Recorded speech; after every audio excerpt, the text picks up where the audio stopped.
Sweet.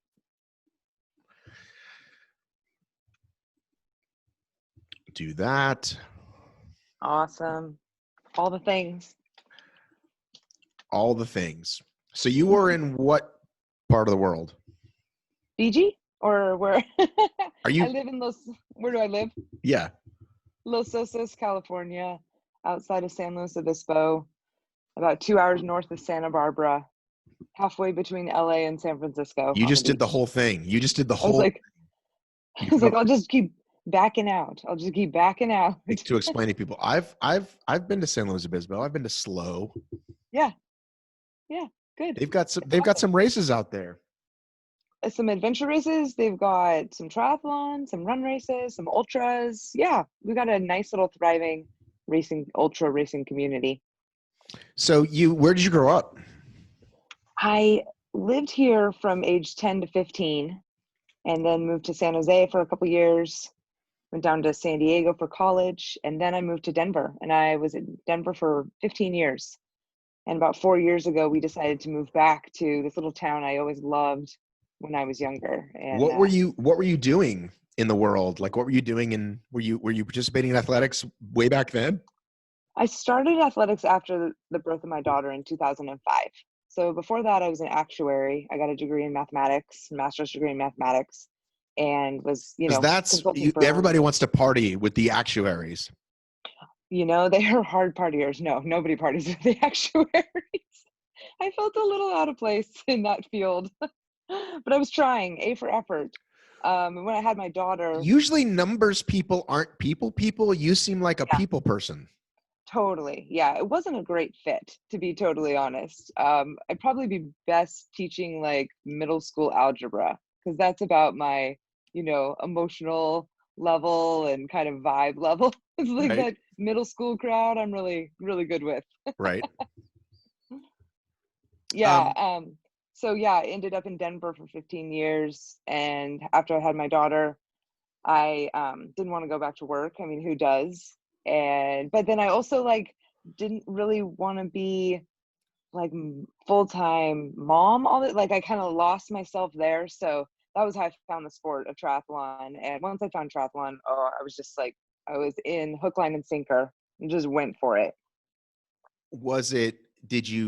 Did you find like running first or just boom, like let's do a try and see what happens? I ran in high school and a little bit in college. I didn't really cut it in college, but I had a running background, and I actually was just trying to lose baby weight, and try to run again. I couldn't even really run, but I dug my husband's mountain bike, who he's 6'4", but I dug his mountain bike out of the garage, put the seat all the way down to the bottom, and got one of those like kid hauling trailers and put my kid in that trailer. And then we just ride to the library and the store, and then I was like, well, wait, if I could like lose some weight, I'm riding a bike and I know I'll get to running again, but I don't know how to swim. So if I could pick up that third sport, then I could do a triathlon. So it was more like trying to piece some things together to do something new that sounded exciting. And so, yeah, I went and took swim lessons, and I didn't know how to swim. I could doggy paddle, but I didn't know how to swim beyond that. And that was just a fun, like doing something new and exciting that I didn't know how to do. And did my first triathlon, a little sprint triathlon in Colorado, and was totally hooked. I never felt so good about myself. And from there on, it just was like an avalanche. Tell people the distance of a sprint triathlon so they can get an idea. Yeah. So a sprint is like, what do you probably swim like a half a mile, maybe you ride like 12 or 13 miles on your bike and you run 3 mile run. And I quickly learned that that is not my forte. Like anything that short is not my forte. The longer I went, the better I got. So I think my first race was in 2007. I did my first Ironman in 2009. And that's, 2.4 mile swim, 112-mile bike, and then a marathon, 26.2 mile run afterwards. And I almost qualified for Kona, which is the world championships. And I knew like, I'm good at this long stuff. I'm good at this endurance stuff. And it lit that fire under me to miss. I missed it by one spot, and that lit the fire under me. Like, oh, you want something so bad when you miss it so close. So what age group were you in at the time?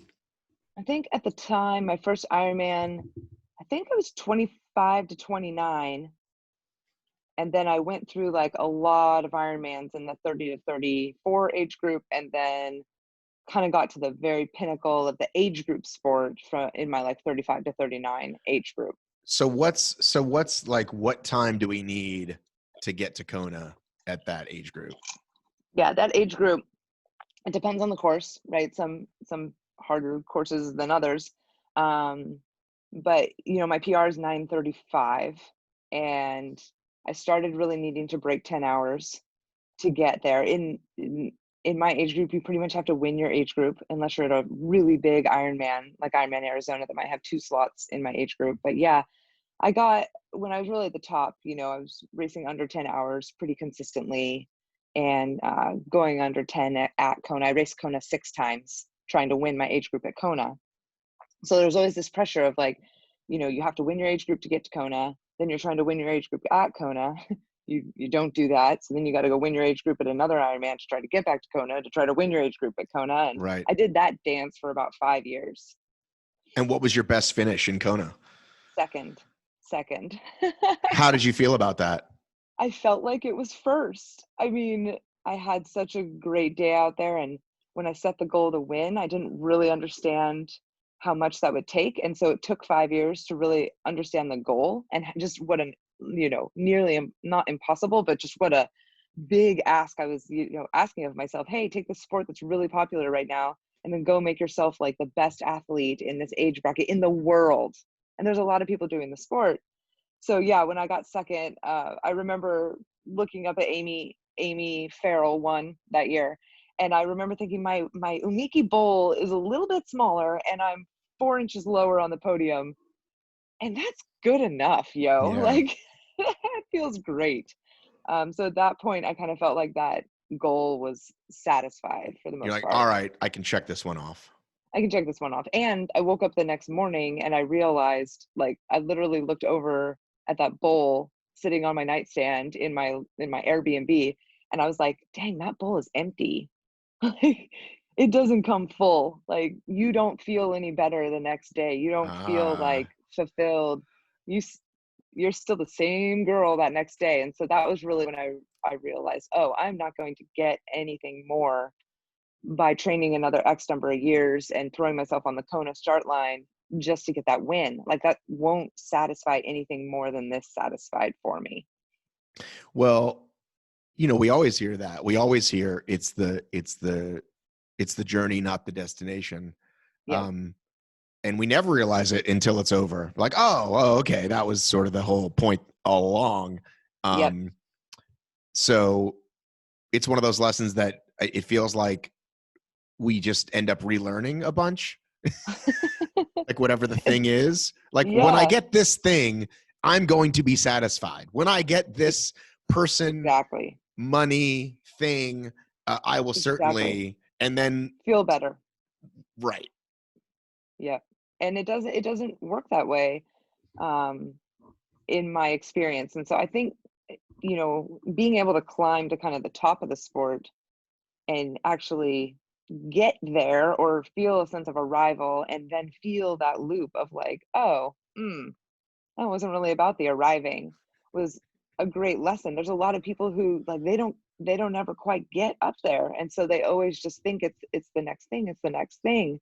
So I'm really thankful that I actually like got up and over the hump to learn that lesson. Yeah, I remember, you might appreciate this. I remember I was talking to a couple guys once, and he said that his wife had just gotten like a new job, and so she was only making like 60 grand. And I said, I would kill if my wife was making 60. Like, what are you talking about? And then another guy said, well, I would kill to have a wife. Oof. Right? But, boop. Yeah. Mic drop. Right. Deuces. Holy moly. Perspective swap. Yeah. We need those in our life. Like, we need those. Sonja, have you done a great deal of work on yourself? I have. I've gotten to the top of things, fallen back down, tried to claw my way up, gone in other directions, lost my bananas. Yeah. So So I have been a seeker, as it were, for a long time. I've done many things. I've done the 12-step thing. I've done the therapy thing. I've done the sit in a class thing. What has your Yeah. road been like? Ooh, yeah. I mean, I don't think I've done a ton of things like you. Okay, you're like, I've done the therapy thing. I'm like, oh my gosh, me too. Um, I've done the breakdown thing. I I had like a really huge breakdown in 2017. So, we're still like a couple years out from that. I'm still kind of coming back from it. Um, and I think the thing that I'm in right now is sort of the vertical thing versus the horizontal thing. Like the running around on earth, chasing podiums, or even just living thinking that you are kind of your body and your mind in unison working to achieve things. I'm kind of out of that loop right now, realizing that there's this sort of vertical area. There's kind of a guy inside the spacesuit that's wanting these unique experiences and wanting to kind of move across Earth and collect colorful, fun, exciting whatevers, relationships, adventures, you name it. And that's where I'm at exploring right now, more in the like, what lights me up deeply inside? What can I learn from the experiences that I take on? And less about like, how can I hack the mental, physical realm? Like, less about that. Well, I did a little outpatient stint myself. I forgot about that Yeah. part. Mhm. And for me, it wasn't until I was 45. It was like, oh, by the Mm. way, you're bipolar, and um, Mhm. that's why you just went from what you thought was the highest high to wanting to, not be around Kill yourself. anymore. Me too. I've been there. So, Yeah. can we talk about that a little bit? Yeah. Oh my gosh. Yeah. Weirdest weirdest sensation. People don't really talk like once you say suicidal ideation, that sounds super techy. People are like, "Uh-oh." People immediately like go to perspective for you. But you have a great family. But like Right. and you're like, "Yeah, I know." What was interesting to me, and I don't know if you had this experience, was I almost had like I had the part of myself that was really fantasizing about ending my life. And then I had the other part of me that was like, this is very interesting and uncontrollable. Like I was having a lot of thoughts and I was like, these thoughts are uncontrolled. I cannot control these thoughts. Yeah. And I found that side of things to be like a little bit interesting and fascinating, also scary, like they scared me. Um, but yeah, I still actually get in those places. I have like a tread loop in my brain that exists that I will go to when the conditions are correct. It will light up that side of my brain and I will start to have the loop of why am I even around here? And wow, these sort of life ending situations look quite good. And I can't, it's not controllable at that point. So you have to kind of put safeguards. I have to put safeguards in place Yeah. around those times. Yeah. The I can't trust these thoughts is the part Yeah. that I think is the hardest to explain to a person, Yeah. that I am waking up thinking that there is no point. And I know that's not Yes. true, but Yeah. At the same time, it's not true, but you're out of that point of control of those thoughts at that point. so Sonja, you just spent, I don't know, 10 days, a lot of Yeah. sleep deprivation. That is not a recipe for good mental health. Right. Yeah, So, sleep so what are these deprivation isn't. safeguards you put in place? Do you tell your team like, hey, make sure I'm eating, make sure I take my meds, or I don't know if that's your situation or not, but Yeah. My safeguards are more around my family and my husband. I I definitely don't tend to have this kind of mental health stuff when I'm in like big physical environments. Like there's a bit of task on hand that keeps me sort of beelined enough with the goal. I was the navigator for our team. I was the sole navigator, and you navigate these races by map and compass. So I actually was in a place of like what I now understand, looking back on it, as like low level anxiety the whole time because you're afraid of getting lost. And correct. I learned to navigate in 2018. So I'm a novice navigator. So I you were mean, the captain and the navigator, yes. which And is not a good idea, I've learned. by captain, I would really say team secretary. Because the captain is really the person that's in communication with the race staff. Like that's really what the team captain is in these eco challenge teams. It's like who's doing all the emails and the work with race staff. But really on the ground, James was more in that captain role of like what you would think of as a team captain. And I would call myself like a pretty solid team secretary. Well, from my understanding, because I'm relatively new to this world too, you want to give everyone a job on the team, and the Yeah, captain is sort of looking after the whole team, making sure yeah, everybody's eating, kind of that, and then this other person is navigating. anxiously navigating. Because yeah, like Yeah, when they showed, and we'll get to this later, but when they showed you guys all following each other, it's like, yeah, if you're just following, your mind now goes off. You're just following yes, somebody, and that's a yep, massive burden lifted. yep, yes. Thank you for recognizing that. We needed someone to do the Dude, job, and I know that when I'm on a 2 hour run with friends, I when know. the friend is like, I'm going to pick the trail. I'm like, great. Or sometimes you Yep, lead. And then as soon as you're not leading, you're instantly relaxed because your brain totally. is doing less work. Yep. And then you're there with your thoughts, Right. And I think in an adventure race like Eco Challenge, I mean, it's the non-navigators that probably have to spend more time with the like, how am I doing? How am I feeling? For me, I didn't have a lot of time to even go to that place because I was just really worried about getting lost and staying found. I did have a panic attack in the race. I had two panic attacks in the race at the very end. Um, Mostly I had trouble with the heat. Like if I got into a place of heat exhaustion, that brought on the I can't do this, which is pretty common with heat exhaustion. You kind of start to panic and go into fight or flight. And that sent me into the like, I don't think I can do this. I don't think I can do this. I don't think I can do it. And then I hyperventilated, had a panic attack, had to stop and deal with that. And it happened on the mountain bike in an area where I knew we were on this road for like, 12 or 13 miles. So I think I had to turn off the Wait, navigator brain. I do have to ask, are you the one that got to put in the truck, They got to what? be in a truck? No, I was never in a truck. Oh, somebody was in a truck early on. And I remember thinking like, is that Oh, fair? yeah, no, that's me. Sorry. That truck. Yeah, that was me. Yeah. Yeah, the first two episodes is like How could you Sonja being like, forget? I can't do this. Um, that was when we got off those crazy Thamacow boats that they built for us. And I was the steersman on the boat. So navigator steersman.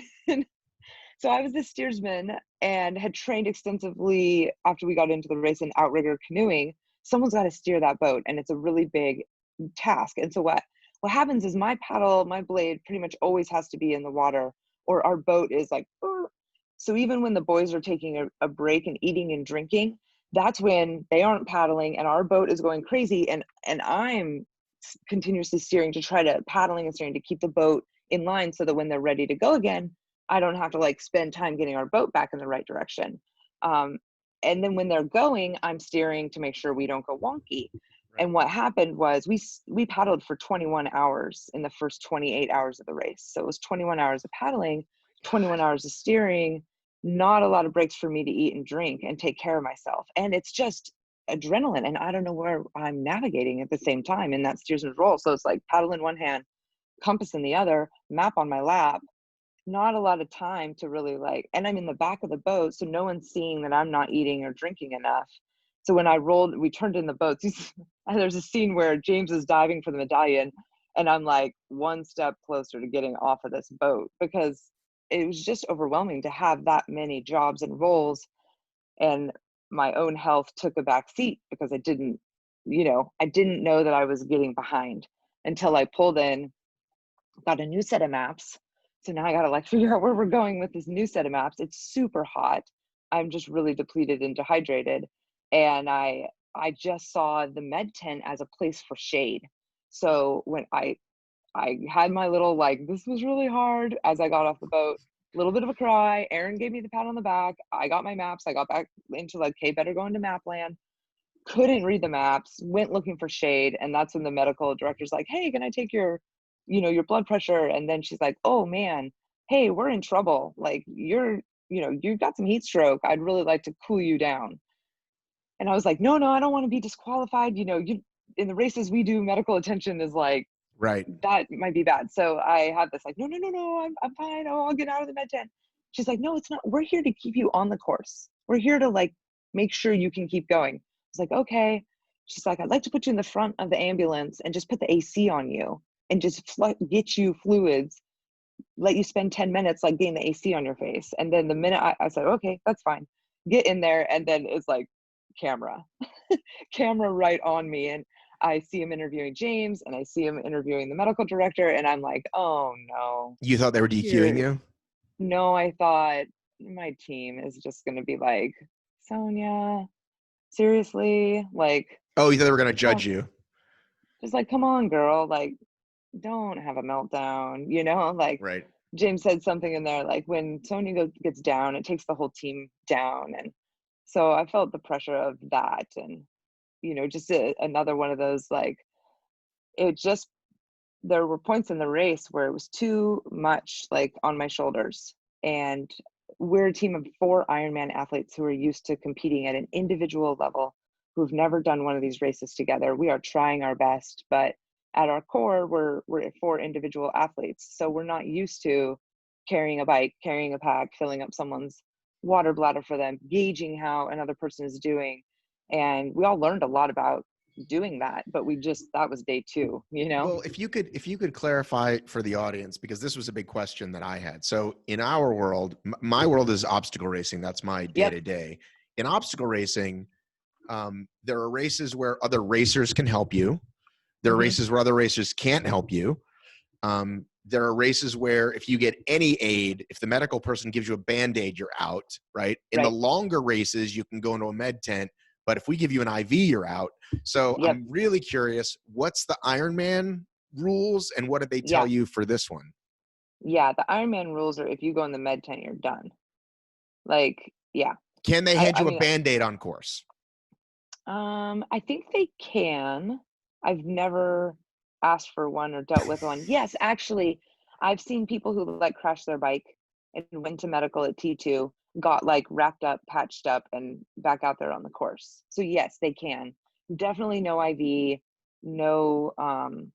But yeah, you're right. You can get a Band-Aid. You can get wrapped up. I've never been in that situation. But in the wild, there's so many things. You can literally have, a broken bone or foot, whatever, like you really can. So I'm just curious, like, what did they tell you ahead of time? Do you remember?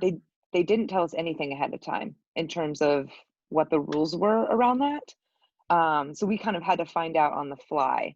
And we found out very quickly that the medical team was there for, I don't think they gave any IVs because, at least not IVs to people who continued on.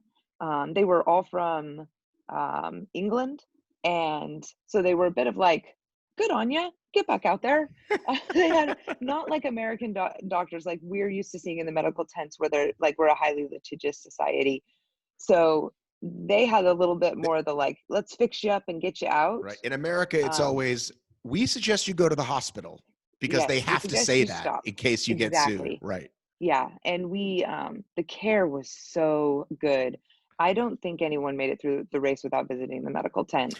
Well, everybody came out of that swim at the top of after the falls. Yeah. Everybody went into that tent. And that is a team that I think not Spain. What were they called? They finished 10th.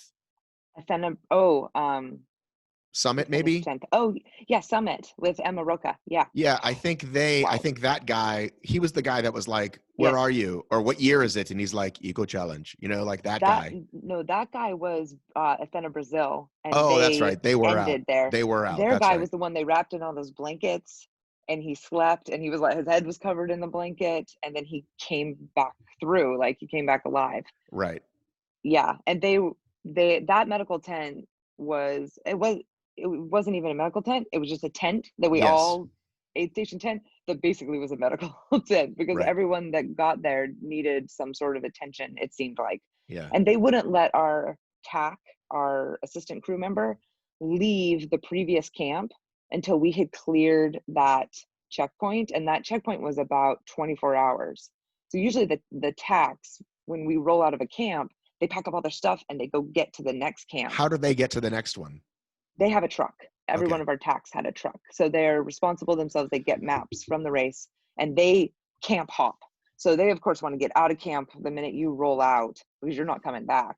But in that section, they wouldn't let any of the tax leave because that's where you came back to if you had trouble in that whole section. They got you back there to quit or whatever for your tack to take care of you. I understand that you got to pack like one special food and that's where they gave it to you. Do you remember what you packed? We got to pack a bag, a waterproof bag, and they kept telling us, you will be very cold and very depleted. And so we put in there some backpacking meals and a whole bunch of warm clothes. So in the footage, we're kind of around the fire and I have my little pink booties on, and we've all got like our warmy clothes on in that section. And we literally got our warmy clothes on, and then when we left that, we took all our warmy clothes off and put them back in that bag and put our I race feel like they clothes should back have on. said that because that seems fun to me. Like that's a fun, what would you pack? What would you bring? Yeah, Kind of a thing. it was nerve-wracking because we were like, we don't understand. And we don't understand. They're like, you're going to be very cold. We're like, okay, but like, do we have to take everything that we put in this Right, bag? right. Can we put things back in this bag? We didn't know any of that. So we just kind of like did our best. They ended up having coffee and hot chocolate at that aid Right, station. That's the only time we got any sort of right. like support in that way it was a big uplifting aid station. And we rolled in, even the boys, even though on the footage it looks like they're pretty cold, they were cold, but they were doing so much better than most other teams. They said Well, we were the happiest team that rolled in that aid y- station the y- entire race. you seem to unlock a bonus level, Sonja, that nobody else seemed to have figured out. Now, maybe they didn't show it. Maybe some of the lead teams did. Maybe Nathan and those guys did do it. I don't Yeah, know. yeah, But you found a way to swim to keep warm, and yeah, let's talk about that. yeah, yeah. It was my favorite leg of the race by far. I didn't realize it was the crux. I thought the freaking Thamacow and ending up in the heat, that was the crux for me. So I tend to do a little bit better in colder temperatures. Like I'm not I've never been like an extremely lean body fat athlete. I've got Latin blood, and I tend to have a little bit extra cushion out there, which has really served me well in endurance sports. And so I think I really don't get cold as easy as most athletes. And so climbing the waterfall at night, it was cold. You were wet. I was fine with that. I thought it was great fun. And then when we got in swimming, we're triathletes. We're the triathlete team. We're the Ironman team. We know how We to should be good swim. at the swim. That's what I felt. I was like, we should be swimming. We should be like, boys, head in the water. Let's be swimming. Let's get through this. But then you actually get in the situation, your pack's riding up and you got your helmet on, and it's hitting your helmet, and it's like your helmet's covering your eyes, and then you got like an inch between your helmet and the water line. And I was like, oh, this is not a successful, we can't swim like this. We've got all this gear on. And that's when I was kind of doggy paddling and playing around, and my pack kept hitting my head. And I thought, geez, if it's buoyant, that's why it's hitting my head. It's got a dry bag in it. And so it's got air in there, and my pack is buoyant. And I was like, if I could just get my pack in the right position. So I don't know, just on the fly, like remove the straps from it to loosen it up. And then I realized if I flipped it upside down and put the waist strap back around my waist, now the whole pack was kind of more behind me. And then it floated my back end up. And I was like, dude, now we're It legit was like swimming. the 8th grade things you learn about what sinks and floats and what's got buoyancy. Exactly. Yeah. Boom. And then I was like, guys, and I turn around and I'm like yelling at them, guys, turn your back around. And I just have like wide eyes. I mean, Aaron's really cold, he's shaking, but it was just like deer in the headlights. So I was like, oh no, like, oh gosh. And I just went into that mode of like, okay, mom mode, I'm a mom. I'm like, this is pure mom mode point. So I doggy paddle back to James, and James, you gotta. So I do the whole, like when you're zipping up your kid's coat, get the pack off, turn it around, pull it back around his waist, get that thing clipped in. And then I remember giving a little push, like, swim, let's swim.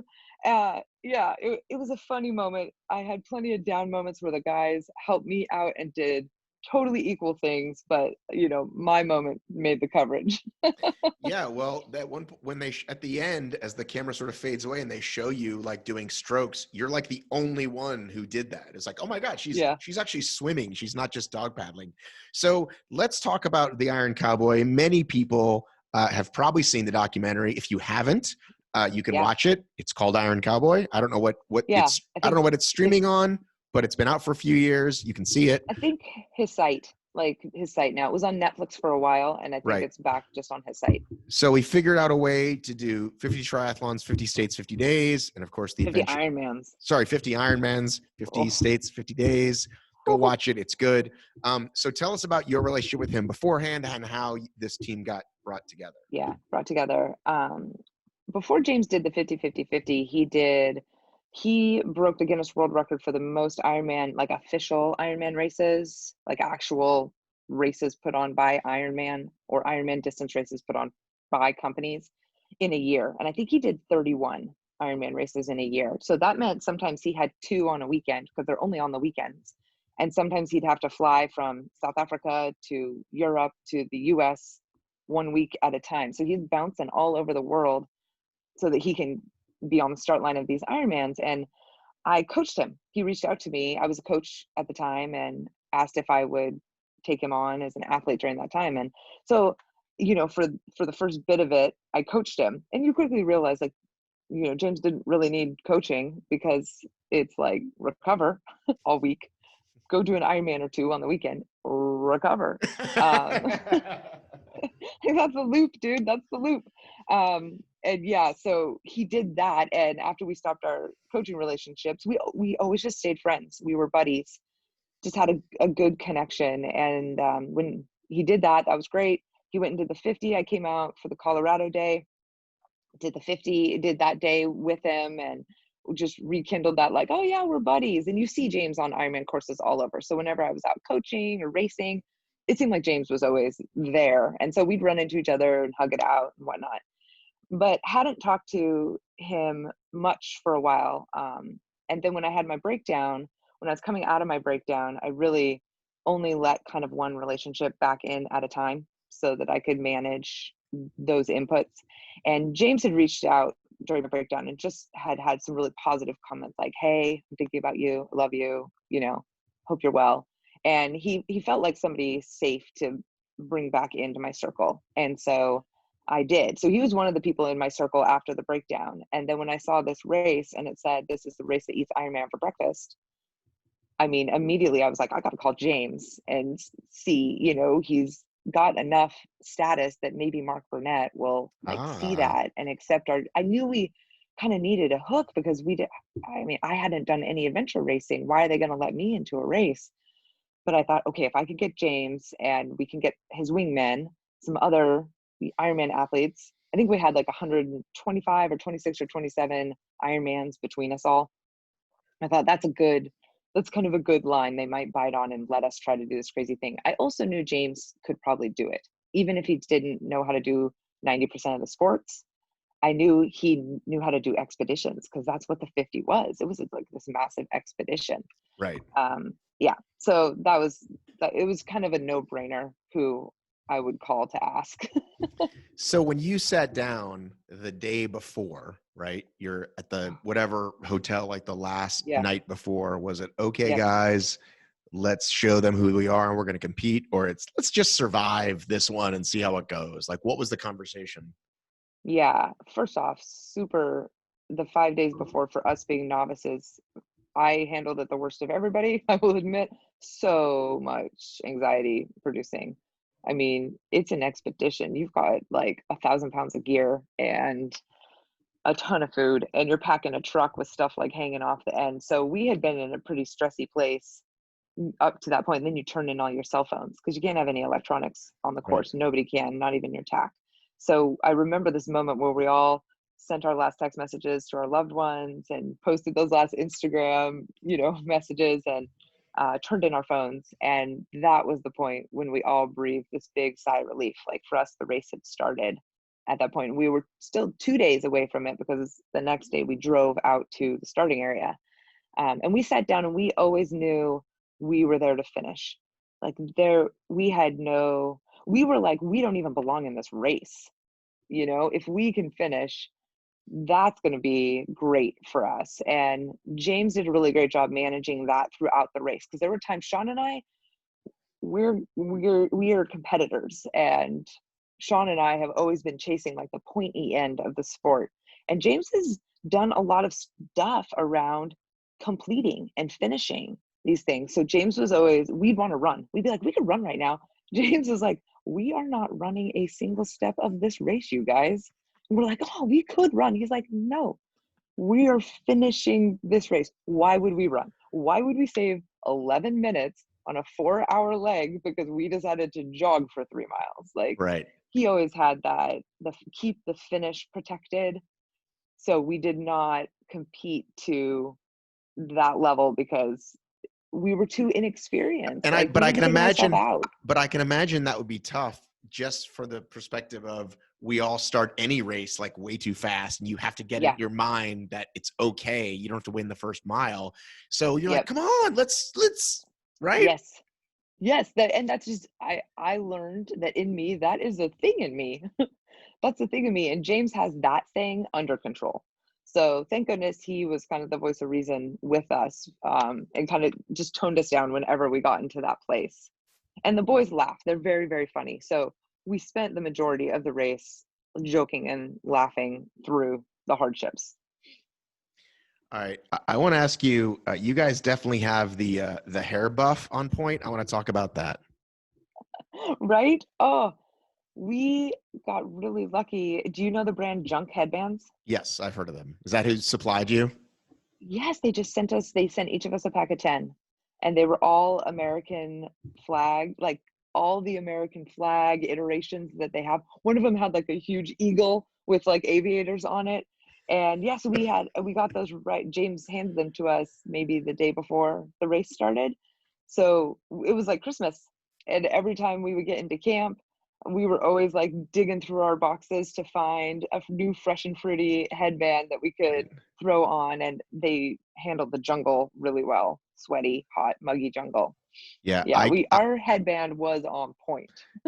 Listen, I noticed these things. I'm a big buff wearer myself. I get drenched in a 5K. I mean, I'm just someone who sweats a lot. So I know how important it is to have that part covered. Totally. Yeah, I came home with like a huge line tan right where my headband ends. I looked like I had been in a swim cap for 3 months. So talk to me about, you're on this final row, and it's, however many hours to the finish, when you could like see land, and you knew you were like, that we were going to finish. Yeah. Oh my gosh. Yeah, that last day was super trippy. A lot of teams had collected at that last checkpoint on Viva, the main island. I think there were 13 of us teams that started that morning, because there was a dark zone with the outrigger. And you still don't quite understand everything, because you see footage of people doing the outrigger at night. But when we got there, we couldn't go from 6 p.m. to 6 a.m. And I'm not sure if that was something that was like enforced for us later racers or what. I was confused about that. But when we rolled in, they're like, you can't leave till 6. And so all these teams were piling up. Like, oh no, I get to sleep. Right. Well, we rolled in at 2:30 in the morning. So we powered down for a couple hours, and we actually found like a secret stash of Coke and like soda, I think, for the crew. And we were literally like grabbing cans, because it's a boat. You don't have to carry it. We like stashed some cans of Coke in the boat. Sweet. Yeah, that was the next level. Hadn't had that in the whole race. So yeah, we get leaving that morning, and suddenly there's 13 teams. We're all lining up to go at 6. I'm like, this is an outrigger race. We're in an outrigger race, which I had spent the spring and summer doing outrigger racing so that I could learn how to steer. So I was like, oh, game on. And I remember telling the boys, you just listen to my commands, which wasn't how we rolled. Like I was, we didn't try to be like commandy with each other, but I literally was like, dudes, I am the steersman. You listen to me. When I say paddles on, it's paddles on. When I say paddles off, it's paddles off. When I say hut, hike, ho, like we switch. So we got on the line and I had I mean, that high fire. code, that's a code for something? It's code for when you switch, because you paddle on both sides. So you paddle about 12 to 15 strokes on the left, and then you yell, hut, hike, ho, and you switch to your paddle to the other side. And everybody's got to switch at the same time. So your boat is always level. Right. These boats are really tippy. Yeah. So you have to be careful. If you all paddle on the right side, you'll flip your boat. Got it. So you have to be really careful. So yeah, we get all lined up with all these teams. They tell us, oh, go, and off we go. And oh my gosh, like 2 teams were immediately 90 degrees to the left. I mean, it was like total cluster, because these people don't know how to steer. There's so many skills you have to learn for eco. So I steer around, and within 5 minutes, the boys are leading that group of 13. And once they got that taste and they knew it was the last leg, it was 42 kilometers, 26-mile paddle. They paddled so hard. And I did something we do in practice here at my outrigger club. We went 15 minutes on, 2 minutes off. And so the boys always got a 2-minute break every 15 minutes to eat, to drink, stay hydrated. Everyone was so depleted. And later I heard other teams say, we just kept paddling and paddling and paddling, and we couldn't get any closer to you guys. And we kept seeing you rest. We were like, how do we do it? Like, we're paddling continuously. They're resting all the time. Why are they still ahead of us? But that's what the rest does. It lets everybody reset and eat and drink and keep going at a faster rate than they would if they paddled continuously. So we had some difficult wind and chop and swell through that section. And we had 38 kilometers that we had to go on a single bearing. So I had calculated that bearing the night before, and we couldn't see the island that we were headed to, but I had it on my compass. I knew what we needed to hold, and I was the steersman, so made sure we held that bearing. But we had to kind of ride the down swells and fish our way back to the bearing. And so it was a pretty technical situation to do well. We performed while the boys paddled like a boss. And at a certain point, we turned for that last checkpoint. I had another bearing that I had calculated the night before. I hit that bearing, and I'm looking at the island that I know we're finishing on, Mana Island. And it's a skinny little island. So I'm looking on the shore for any sign that my bearing is leading me to the finish line, because I could land anywhere on this island and we could spend hours like trying to figure out where the finish line on the island is. So as we started getting closer, I kind of see some buoys in the water, and I'm like, oh, I think I might be on, my bearing might be right. Like, and it was right. But as we get closer, the boys don't know that, and then they start to kind of see some stuff, and our eyes are just like looking for any validation that that's the finish line. And then all of a sudden I hear, like loud as can be, the voice that has been cheering for me for 18 years, my husband, and he yells, "Go, Sonja!" And all the boys just flipped out, because that was that validation that, That's so yep, we were awesome. here, we found it. That's Troy cheering. And then it was just the boys paddled like we were in the world championships. I mean, they were just going for it all the way in. And of that group of 13, like we won the day. We won the day that day, which felt really good. Even though the standings changed around after the race, there was some bonus time given to certain teams based on when they came into that checkpoint. And I still don't quite understand all of the final standings. So I think teams that we like beat on that last day actually ended up ahead of us in the final standings, but we didn't care. Like, we just felt like we won the day. Right. Yeah, I've been in that Facebook group where a bunch of people Yeah. are, and trying to get some clarity on that. And Yeah. something about different penalties and dark zones, and I don't quite. Dark zones, and I don't quite understand either. It definitely wasn't something that was explained to us. I did not know what place we finished in the race until maybe 4 days ago. But they did have a big board. They put you on the board. When they put us on the board, we were in 30th. Okay, now So when you're we like came in, 35th or something. and now we're 34th. So something in there happened. And the teams that are ahead of us were teams that finished behind us on the outrigger canoe. So my understanding is that they rolled into that final checkpoint, and they were somehow giving time bonuses based on when people rolled in. So a team that got in there, we got in at 2:30 a.m. and a team that had gotten in there at midnight, I think somehow got like 2.5 hours Oh, see, time bonus to us later. I guess that makes sense, because the other thing But I don't know why. but the other thing to do would be to let you leave based on when you got in. So they get to go out You're first. right. You have to wait 2 hours. but maybe Right. they'd rather just get you all going and then you deduct the Yeah. points. I'm learning Yeah. as we go as well. So wait, you have an outrigger club, you said? Yeah, we do. I live on the beach here, and outrigger is a mega thing on the California coast, especially southern coast in Long Beach and Redondo and Dana Point. Big outrigger clubs. Our club is pretty small. We're the northernmost South club, but we've got, about 120 members, and I think we have, gosh, we probably own like 10 outrigger boats, the club does, and we paddle 3 times a week, and we compete. We don't during COVID right now. We are still paddling, but not competing. And yeah, it's a whole universe, outrigger canoeing. Big in Hawaii, big in Fiji, and Polynesia, but not as big here. But there's even an East Coast Outrigger Association, a whole bunch of teams over on the East Coast. It's a really fun sport. So have you already applied for Patagonia? Yes, I have. And Yep. and what were Not your with Team race? Iron Cowboy though. Not Team Sadly. Iron Cowboy. Is No. it Team Sonja? What are we gonna do? No, gosh, it's not Team Sonja. The new, and I don't know if they'll accept me. I think James is applying as well with his more Iron Cowboy side of people, Utah people. Right. But mine is a whole bunch of mountain guides who all know how to navigate. I am not going to be the only navigator on a team ever again. Like that's a good lesson learned. Yes, I'm glad I was able to get it done in Fiji, and I'm proud of myself. But it was just, it really did prevent me from taking care of myself when I need to take care of myself, and that compromised my mental health, and that made me have some meltdowns that I'm not proud of. And I don't want that loop. Well, I'm going to listen, learn from that loop. anyone's gonna melt down with lack of sleep and Yeah, lack of food, let alone those of us that are, more yeah, susceptible to that stuff. I mean, people to have that stuff. so I'm relatively well known in the Yep. obstacle world, and like people have asked me if I'm going to do it. I'm like, I get cranky when I don't have Dunkin' Donuts for like an hour. Like, are you kidding me? Like, I would be such like you didn't like I would make for great television because I would be a fucking Yeah. lunatic. You know what I mean? But I'm not ready. I did worry about the potential for that in myself. I mean, I'm not a lunatic, but like, yeah, it was you know, you want to be authentic.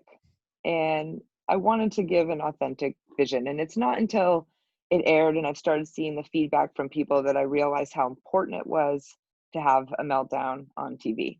Like, you of course don't want to have it. You want to show up like dun da da.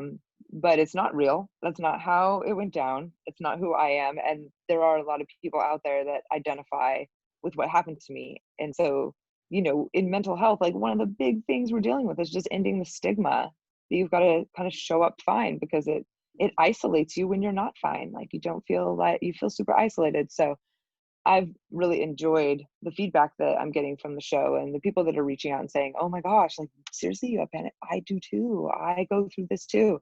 And I'm like, yeah, we have to share more stories because everyone's journey through it is different. So the more stories we can get out there of how people have navigated it, the more options people are going to have to go to, other than just isolate yourself and try to muddy through. Until very late in life, Sonja, I did not realize that my entire life was this low level anxiety. I thought that was life. Life. I hear you. I hear you. This like performance, perfectionism, other people liking you and finding you okay, showing up right in the world, showing up your best, being your best, doing your best. Like, there's a lot of pressure there and a lot of low level anxiety that you can just live with until really you have a bigger event that makes you analyze all of it. Right. Well, for me, it was, uh, telling my wife, like, I don't think I want to be here anymore. And she's like, okay, maybe we should call the doctor. Like maybe Yeah. your meds aren't working. Yeah. Your right wife now. and my husband could probably have a really great chat, and just how much they worry about us, Well, like how much for our me, mental health. I think about it, and my wife honestly doesn't even like to talk about it because it was so bad. Because I think, okay, you have 3 kids, like at that time, that were like, 9, 7, and 3, right? Oof. And Yeah. then the person that's with you to like help you take care of them, like, Yep. can't take a shower without coaching. Yep. Like, she just said she went head down, and she kind of had her own little breakdown Yeah. once I came out of it. I don't know if that was your husband's thing, but she was so like, let's just get it done. Yeah. I mean, I tanked a business when it happened. I had built a coaching business and had 7 assistant coaches and 150 athletes. And my husband closed that down in a week. So he just emailed everybody and said, sorry, guys. It wasn't even just email. It was taking out a line of credit to pay Oh. off people who had prepaid and to pay coaches for services rendered. And I was in the middle of investing in a huge online program called Iron Debut to train brand new Ironman athletes for the first Ironman. And it just sunk thousands into a new sort of online program. I mean, I was at the worst point in my business to pretty much like walk away from it financially. And he just So, had to take it all and make all the money for the family and keep his wife on a stable ground and keep his kid happy and thriving. Yeah, he had to take all that. so did he sort of try to reason with you and like, let's just try to make it through this time? Or you were just like, honey, just fucking shut it down and I don't care. Cause trust me, I would too. Like Yeah, I would too, for if that's what my wife wanted. But did he try to see past the sort of illness? no, he was the one who was like, we need to shut this down. Because he's watching you suffer. I had a panic attack that sent me to the emergency room. And I had 15 panic attacks that day. I had a really bad day. About a specific athlete or just in general? So I had been making changes in the business and I was getting a lot of feedback from all the different parties. And I could not emotionally take all that feedback. I understood that that feedback was headed my direction, but when it actually hit, what I didn't realize is that I couldn't emotionally handle it. Like I thought I'd be able to handle it. But then when it came, I was like having panic attacks every, hour, trying to do damage control, calling athletes, kind of trying to manipulate what everybody thought rather than just, I mean, some major leadership lessons, but I was trying to handle it with the skills I knew I could. And it was like, make a phone call, have a panic attack, make a phone call, have a panic attack.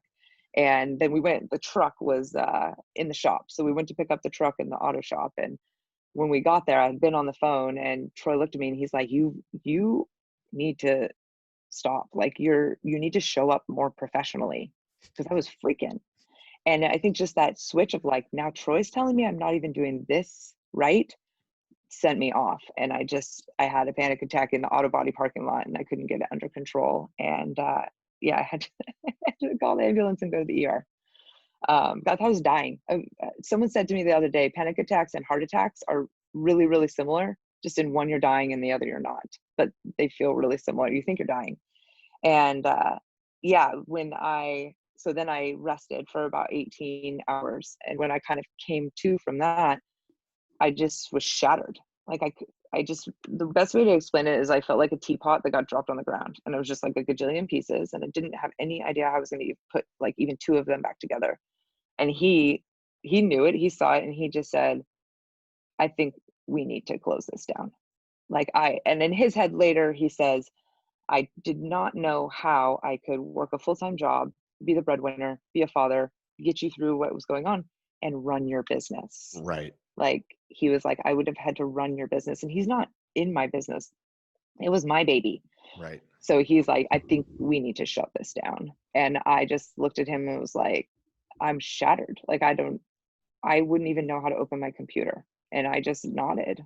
Mm-hmm. And so he took my computer and he took my phone and he went to the Apple store the next day and he got me a new iPhone and he put 2 phone numbers on it.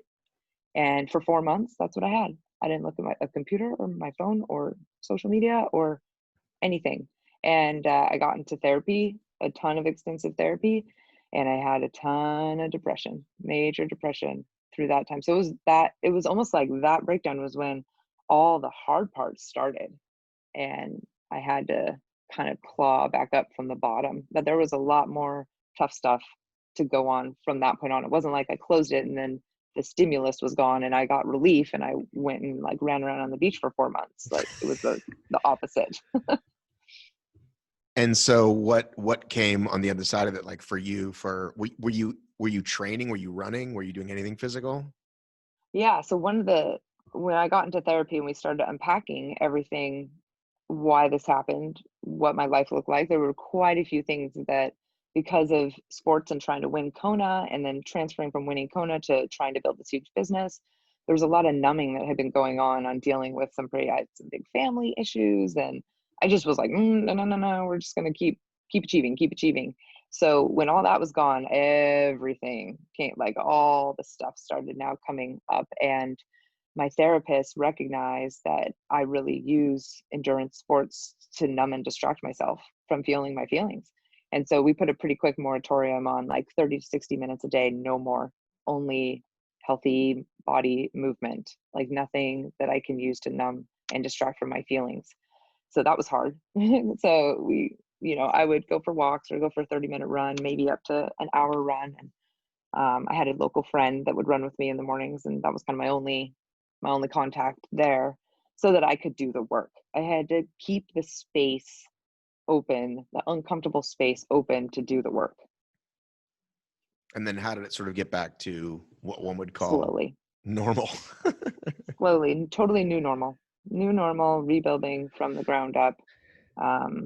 Reassessing every relationship. That was a really fun process to bring in every relationship in my life and say, are you showing up healthy in this way? What's your dynamic with this person? Are you codependent? Are you narcissistic? Like, where on the intact versus in tune sort of spectrum are you falling with this individual? And what we found was really how I showed up in relationships was sort of this teeter-totter counterplay with how the other person was showing up.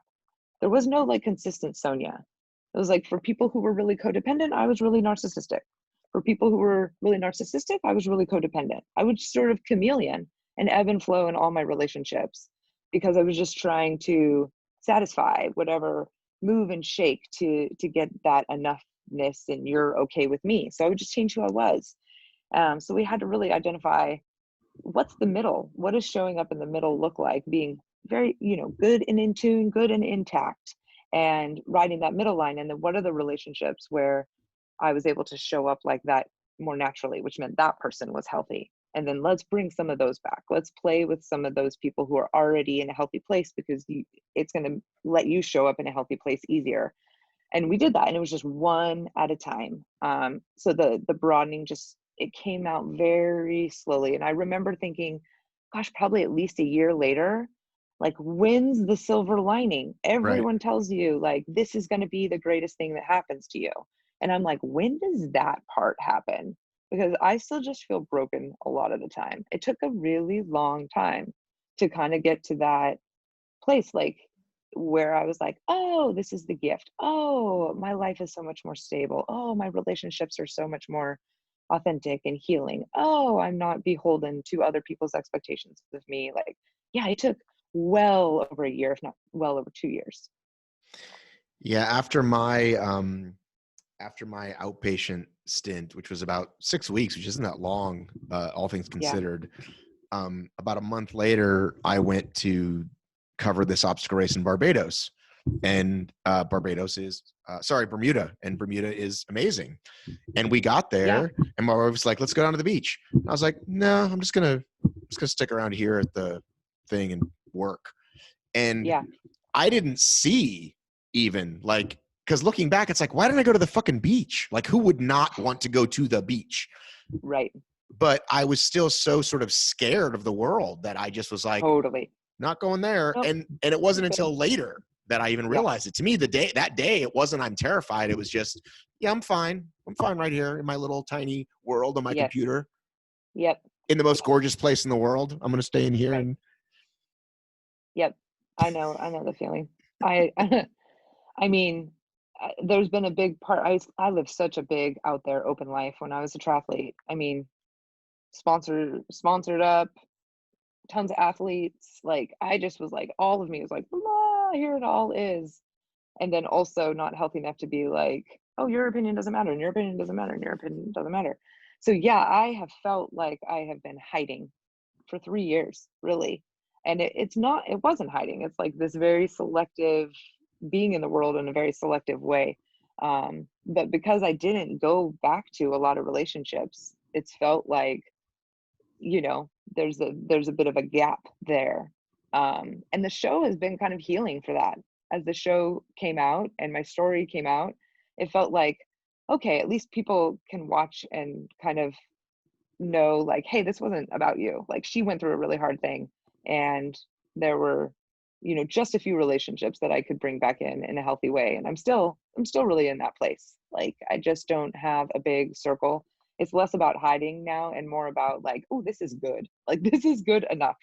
If I get in a low place, I look around and everyone who's in my circle right now gets it, supports it, is good with it. It's a big safe network. I understand, I guess, what you would call boundaries, which I didn't before. But yeah, I mean, I understand pulling your boundary into your skin. Like, sometimes the boundary has to go all the way back to skin level, which means I'm just going to be in my hole right here, because opening up that boundary anymore just still feels too dangerous.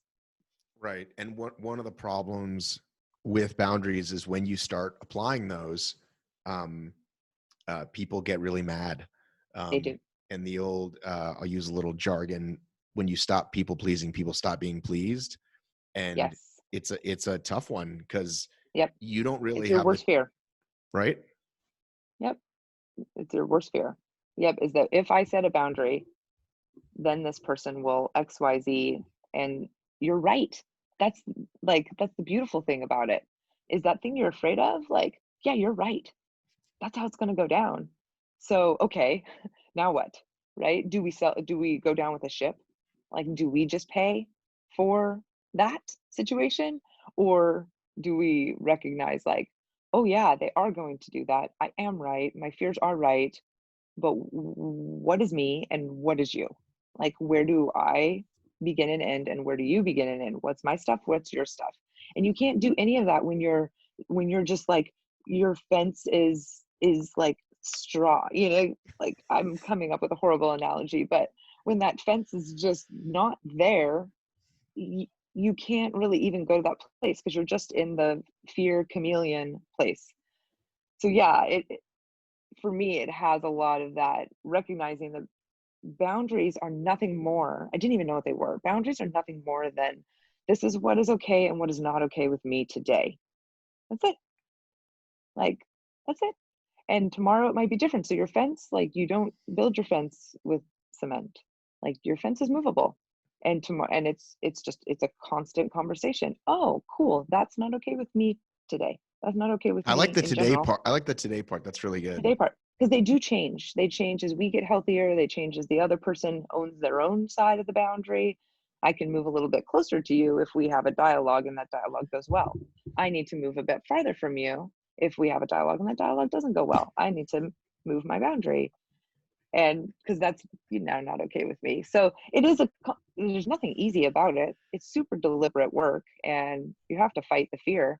But it's rewarding when you nail it and you move your boundary and you're like, oh wow, they flipped out. Oh wow, that wasn't about me. Oh wow, I'm still safe. I'm safe because I got myself. Okay, we can that's a win. We can move on with Right. that win. I, I I had to get okay that I'm not going to be best friends with my parents. Um, a lot of people have this whole like, oh, it's amazing now, and once you see your parents as an adult, it's like, sorry, that's not my experience. That was not mine. My family is my family now. It's my wife and Yep. my 3 children and the people we choose to spend time with. So we Yep. spend holidays with just each other, a neighbor, a friend. We don't have to go to anybody's parents for the holidays. And thank God my Yep. wife and I agree on that. Like, Yeah. I mean, our choices are who we want to spend time with. yep. I heard it at one point said, if you think you're done with therapy, if you think you got it, you're good, just go home for Thanksgiving. You'll make an And appointment all on of the Monday morning. baggage just comes instantly back. Like the littlest argument, the way they pick up a Yep. fork, you're like, that motherfucker. Yes. And it coming to realize that that actually is the human condition, that all families are that way, because the process of childhood is actually where the brain builds and is wired. And so nobody escapes it. Like, nobody escapes the wiring of the childhood. Nobody escapes the human experience, which is that these relationships are tested and challenging, even in the best of families who aren't dealing with depression, anxiety, alcoholism, which most all of our families are. It's in everywhere, right? So yeah, I mean, even in the good families, these are Thanksgiving is trying, and recognizing that that is a human condition. You don't get to escape it. You get to decide how you move on from it. That's the empowerment piece of not just living from that place, but recognizing, okay, where do we go from here? This is how everyone must go through this. But I'm always surprised that people are like, yeah, we've got to go to her mom's. And it's Yep. like, why do you want to go to her mom's? Neither one of you want to go to her mom's house. Yeah. Because it's J- not d- painful enough and they haven't had a breakdown. They haven't hit bottom in that arena. No, they haven't. And it's like, awesome. 2 thumbs up. Like, sweet. I'm so happy for you. But those of us who have and have been tasked to, I think it's a, I think it's a gift, that we've been, everything that comes across is meant for us, right? It's meant for us. And so we're just being asked to live in a different way, a more deliberate way, a less patterned way. Maybe because of the children that we've birthed, maybe they need something different. And it's on us to go through this pain because the universe or whatever, however you believe, wants us to show up in a different way for the next generation. Dude, we don't know. All we know is it landed on our doorstep and we got to deal with it. And when I look around and see other people who are, oh, you're in that loop, or oh, you're struggling with this, nowadays I'm like, yeah, cool. Like, that's meant for you. The loop, the struggle, the lackadaisicalness, like whatever. That's meant for you. What comes to me is meant for me. I don't know why all the time, but I know it's meant for me and I gotta progress through it. Assuming we get to race again in Yeah. 2021, what year is it? It's 2020 still. Believe it or not, what will be on your calendar other than Patagonia? What would you like to do next year, assuming we can all do things again? Yeah. I love the community that I met at Eco Challenge. I mean, granted, it's a pretty lovable community. I don't think I've seen this many amazing endurance athletes assembled, 330 amazing I mean, I think there were like 9 people who had summited Everest, and there's just all these crazy stats in this curated group of people, right? That Amazon curated and did the show with. So I just really love the community. So even if I don't get into eco, I'll be back there volunteering or whatever. If I can get on as a TAC or I can get on a racer in another team, I'll try to do that. If I can't do that, I will be there for that month to volunteer and help the team. I'm kind of really high vibe with the people, because a lot of people have what we figured out there. They've gone through a lot of it. You see a lot of people who are like living at that next level of designing their life and understanding their inputs and really chasing what's important to them. So I like to be around that community. There's a race in Oregon called Expedition Oregon, and it's an adventure race, expedition style, pretty super tough, probably one of the toughest US races. I would love to go do that. So I'm kind of in the Do the same Bend boat. guys put that on? Yeah, that's yep. Yeah, I just interviewed those guys. They're great. Great. Yes. And they're really pushing the sport, and they're so fun that I was like, okay, if my team gets in, we'll come do that as a practice race. If they don't get in, Jason, can you find me a team? And he's like, we can find you a team. I'm like, okay, if you can't find me a team, I'll come and volunteer. So I just feel like that's my script, See if that's what I'm gonna go with. And I'm gonna try to get more adventure racing experience, and I'm gonna keep meeting with my eco friends and go up to the Bay Area and go mountain biking with Cliff on Team Onyx, and go down south to Mindy, the casting director, and go drink wine with her for a little bit. I've made so many friends and family out there, and it's the direction I want to head. Cool, man. I'm really glad we talked. Yeah, me too. This has been really fun. Thank you for opening up to me and being vulnerable with me. It helps me be vulnerable with you, and we had a really good chat. All right, let me take you off record. Hang on a second.